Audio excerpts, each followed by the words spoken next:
हरे कृष्णा। राधे राधे। प्रेम सत्संग सुदामाला सत्संग।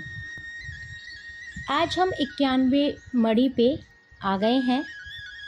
उसमें राधा बाबा कह रहे हैं कि एक बड़ा सुंदर पद है।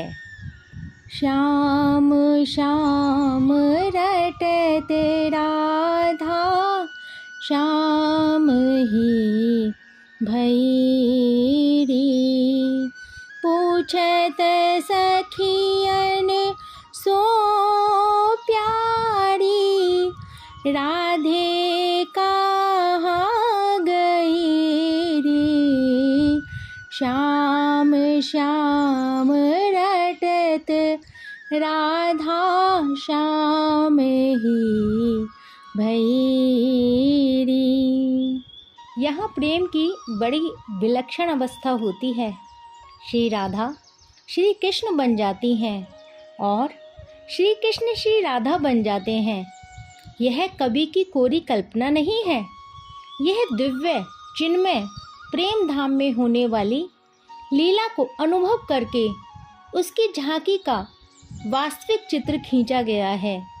प्रेम रस में डूबे हुए ब्रज के कई संतों ने सचमुच इस दिव्य लीला का साक्षात्कार किया था और तब पद रचना की थी। आगे बाबा 92 मड़ी में कह रहे हैं कि सूरदास जी का प्रयाण काल जब निकट आया तब गोस्वामी विट्ठल नाथ जी ने पूछा, सूरदास जी मन की वृत्ति कहाँ है? तो सूरदास जी ने गाया है, बली बली बली बली कुंवरी राधिके, श्याम सुंदर जिन सुरती मानी राधिके, बली बली बली कुंवरी राधिके। पद का भाव यह है कि धन्य राधिके, समस्त जगत समस्त ब्रह्मांड को आनंद देने वाले को भी तुमसे आनंद मिलता है। आगे कहते हैं कि तुम लोगों का रहस्य बड़ा ही विलक्षण है। श्याम सुंदर पीतांबर इसलिए पहनते हैं कि उसे देख देख कर तुम्हारी स्मृति में डूबते रहें, और तुम नीली साड़ी इसलिए पहनती हो कि श्याम सुंदर की स्मृति में ही डूबी रहो। अंतिम क्षणों में पूछा गया, सूरदास जी नेत्र की वृत्ति कहाँ है?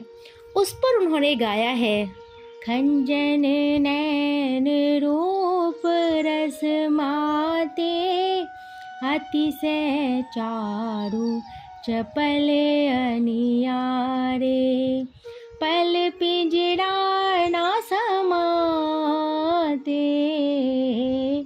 खंजन नैन रूप रस माते, खंजन नैन रूप। यही पद गाकर उन्होंने प्राण छोड़ दिए। ऐसी ही मृत्यु श्री कृष्ण हम सबको दें।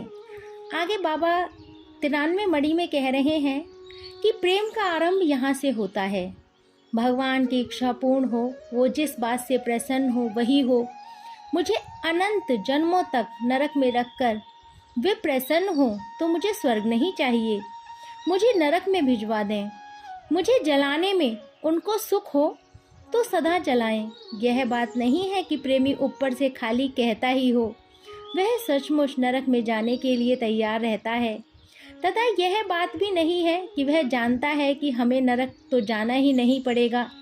कह दो, कहने में क्या लगता है। वह सचमुच ही नरक की ज्वाला में जलकर प्रियतम के सुख से सुखी होने के लिए तैयार रहता है। यह ठीक है कि वह नरक में नहीं जाता, पर उसके मन में यह बात नहीं रहती कि मैं नरक में नहीं जाऊंगा। उसके मन में स्वयं शांति पाने की, स्वयं सुख पाने की बिल्कुल रत्ती भर भी इच्छा नहीं रहती। इसलिए शास्त्रों में प्रेम को पंचम पुरुषार्थ कहते हैं। इससे परे अब कोई और पुरुषार्थ नहीं है। आगे बाबा 94 मड़ी में कह रहे हैं कि श्री कृष्ण स्वयं किसी दिन गाकर सुना दें, फिर तो जगत का समस्त संगीत, सारी राग रागनियाँ अत्यंत तुच्छ हो जाएं, क्योंकि यहाँ की समस्त मधुरता उनकी मधुरता के समुद्र की एक बूंद के बराबर भी नहीं है। सोच कर देखिए, गाने वाले के गले की आवाज़ में मिठास कहाँ से आती है। भला रेडियो में इतने गाने वालों के गले में जो इतना मिठास भरता है, वह स्वयं कितना मधुर गाना गाता होगा। सोच कर देखिए, यदि श्री कृष्ण की मधुरता पर सचमुच विश्वास हो जाए ना, तो प्राण व्याकुल हो जाएं कि वे कैसे मिलें। बाबा 95 मणि में कह रहे हैं कि नंददास जी ब्रिज के एक बड़े प्रेमी महात्मा हो गए हैं। ये तुलसीदास जी के गुरु भाई थे। पीछे राम प्रेमी से कृष्ण प्रेमी बन गए। एक दोहा प्रसिद्ध है, गोस्वामी तुलसीदास जी ने यह लिखकर भेजा, कहा कमी रघुनाथ में छाड़ी अपनी बान। श्री रामचंद्र में क्या कमी थी कि अपनी बान छोड़ दी, अर्थात राम को छोड़कर कृष्ण को भजने लगे। उसी के नीचे नंददास जी ने उस पत्र में लिखकर भेजा, कमी कुछ नहीं, रामकृष्ण सर्वदा एक हैं, पर मन बैरागी है गयो सुन बंसी की तान। कहने का मतलब यह है कि कब भगवत कृपा प्रकाशित होकर जीवन ऊपर उठ जाएगा, यह कोई नहीं कह सकता। अतः कृपया की आशा लगाए रहना चाहिए। चाहे किसी का जीवन कितना ही पतित क्यों न हो, कभी निराश नहीं होना चाहिए। उनकी कृपा होगी तब एक क्षण में सारा नक्शा पलट जाएगा। आगे राधा बाबा 96 मणि में कह रहे हैं कि महात्माओं की दृष्टि पड़ते ही क्षण भर में जीवन सुधर सकता है। दक्षिण में एक भक्त हुए हैं, उनका नाम धनुर्दास था। एक वैश्या थी, हेम अम्मा नाम था उसका, बड़ी सुंदरी थी। उसके रूप पर वे मुग्ध थे। भगवान में भक्ति बिल्कुल भी नहीं थी। शरीर खूब हट्टा कट्टा था। लोग उन्हें पहलवान कहते थे। बेचारे के अंदर काम वासना नहीं थी, रूप का मोह था। उसे रूप बड़ा प्यारा लगता था। दिन बीतने लगे। रंग जी के मंदिर में उत्सव प्रतिवर्ष हुआ करता था और वैष्णवाचार्य श्री रामानुज जी महाराज मंदिर में आया करते थे। लाखों की भीड़ होती थी। कीर्तन का दल निकलता था। पहलवान जी और वैश्या के मन में भी उत्सव देखने की एक साल इच्छा हुई। वे लोग भी आए।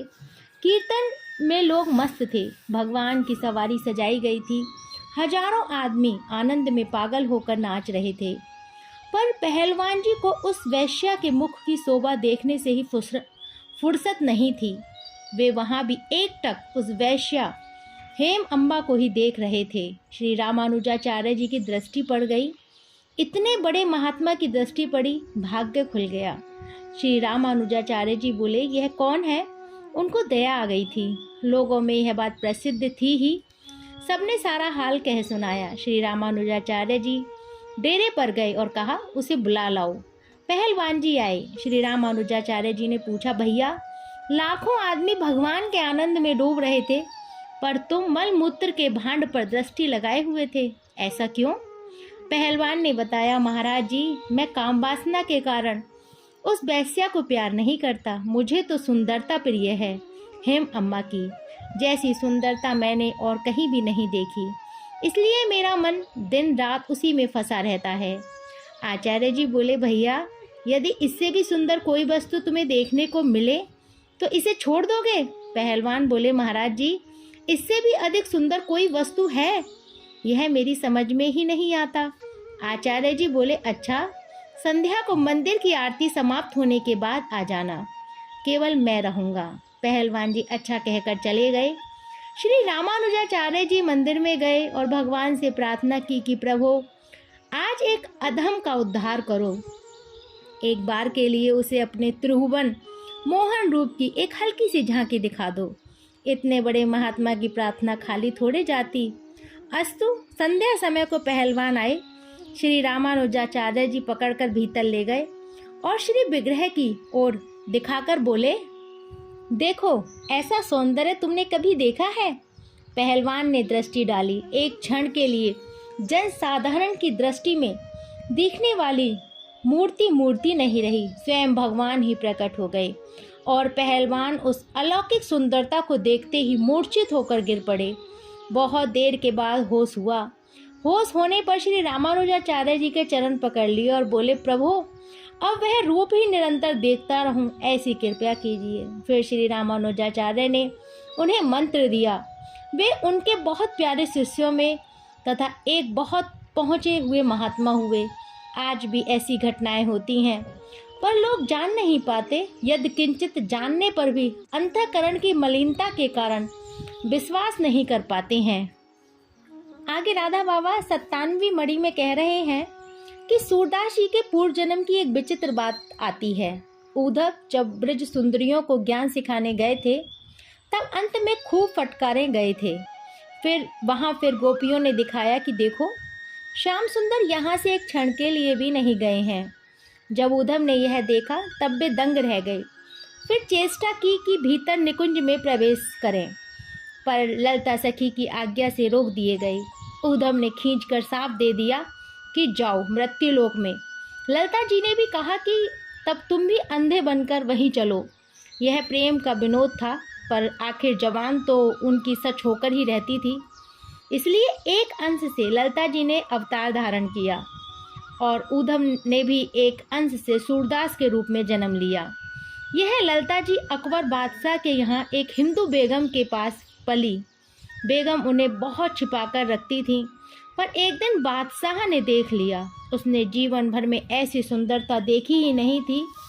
बेगम उस लड़की को बहुत प्यार करती थी तथा सचमुच अपनी लड़की के समान ही मानती थी। एक दिन बेगम ने उस लड़की से कहा कि बेटी, तू एक दिन मेरा श्रृंगार कर दे, क्योंकि तुझे जैसा श्रृंगार करना आता है वैसा मैंने कभी नहीं देखा। उस लड़की ने मामूली श्रृंगार कर दिया। बेगम बादशाह के पास गई। उस दिन अकबर ने बेगम को ऊपर से नीचे तक देखा तथा उसके रूप को देखकर चकित हो गई। वह बोले कि बेगम, आज तो मैं तुम्हें देखकर हैरान हूँ। सच बताओ, आज तुमने कोई जादू तो नहीं किया है? अंत में बेगम ने सच बता दिया कि मेरी एक बेटी है, उससे मैंने श्रृंगार के लिए प्रार्थना की। उसने मुझे मामूली ढंग से सजा दिया। यदि मन से सजाती तो पता नहीं क्या होता। बादशाह के मन में पाप आ गया। बेगम उसे लड़की मानती थी, पर बादशाह ने एक नहीं सुनी। किंतु मन में पाप आते ही अकबर के सारे शरीर में जलन आरंभ हो गई। बड़े बड़े हकीम उपचार करके हार गए, पर कोई भी लाभ नहीं हुआ। फिर बीरबल ने कहा कि यह देवी कोप है, किसी महात्मा की कृपा के बिना यह दूर नहीं होगा। उस समय सूरदास जी सबसे बड़े महात्मा माने जाते थे। वे बुलाए गए। सूरदास जी ने कृपया परवश होकर जाना स्वीकार कर लिया। वे आए तथा अकबर को देखकर कहा, तुम्हारे पापों के कारण ही यह हुआ है। तुमने जिस बालिका पर बुरी दृष्टि की है उसी के कारण यह हुआ है। फिर सूरदास जी ने कहा, अच्छा तमाशा देखो। उस बालिका के पास खबर भेजी गई कि एक सूरदास आया है, वह बुलाता है। बालिका हंसी और राज्यसभा में पहुंची। दोनों एक दूसरे को देखकर हंसे तथा बालिका देखते ही देखते अपने आप जलकर खाक हो गई। सबको बड़ा अचंभा हुआ। अकबर ने प्रार्थना की। उसी पर सूरदास जी ने एक पद गाकर उसे सारा रहस्य बतलाया कि यह बालिका ललता जी के अंश से उत्पन्न हुई थी और मैं उद्धव के अंश से। पता नहीं यह घटना कहाँ तक सत्य है, पर सिद्धांत है यह सर्वदा सत्य है कि दिव्य लोक के प्राणी एवं भगवान की लीला के परिकर इस युग में भी अपने अंश से भगवत इच्छा से प्रकट होते हैं। इसलिए यह कहा नहीं जा सकता कि किस भेष में कौन है। सबको साक्षात भगवान मानकर सम्मान करने में ही लाभ है।